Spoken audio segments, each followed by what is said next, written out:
இருப்பவர்கள் இந்த வீடியோவை பார்த்துவிட்டு சென்றாள். உங்களுக்கு ஒரு புரிதல் உண்டாகும். ஒரு ஊர்ல அக்காவும் தம்பியும் நல்ல பாசமாக இருந்தார்கள். ஆனால் ஒரு நாள் ஏதோ ஒரு விடயத்திற்காக 2 பேரும் சண்டை போட்டார்கள். இதனால் ஆத்திரமடைந்த அக்கா தம்பியை திட்டினாள். இதனால் இருவருக்கும் இடையே விரிசல் ஏற்பட்டது.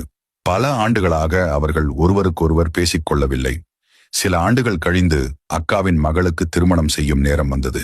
இதனால் தம்பியை சம்மதிக்க வைக்க எவ்வளவோ முயற்சி செய்தாள். ஆனால் தம்பி மறுத்துவிட்டான். தனது மருமகளின் திருமணத்திற்கு வரப்போவதில்லை என்று உறுதியாக சொல்லிவிட்டான்.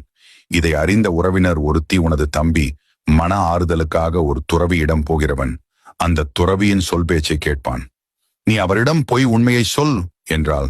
இதை கேள்விப்பட்ட அக்காவும் அத்துறவியிடம் போய் மேலும் தனது தவறுக்கு மன்னிப்பு கேட்டு உதவுமாறு அழுது கொண்டு கேட்டாள்.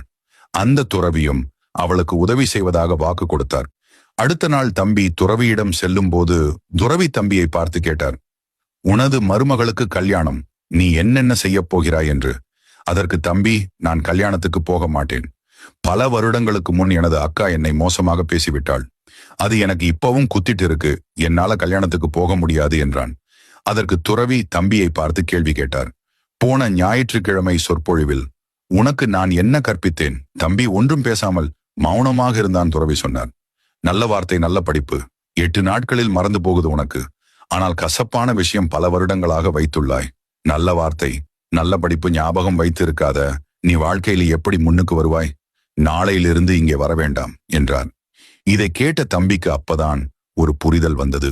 உறவில் சின்ன சின்ன வார்த்தைகளுக்காக சண்டை பிடித்தல் அழகு இல்லை. அதை மன்னித்து வாழ்வதே சிறந்த வாழ்க்கை.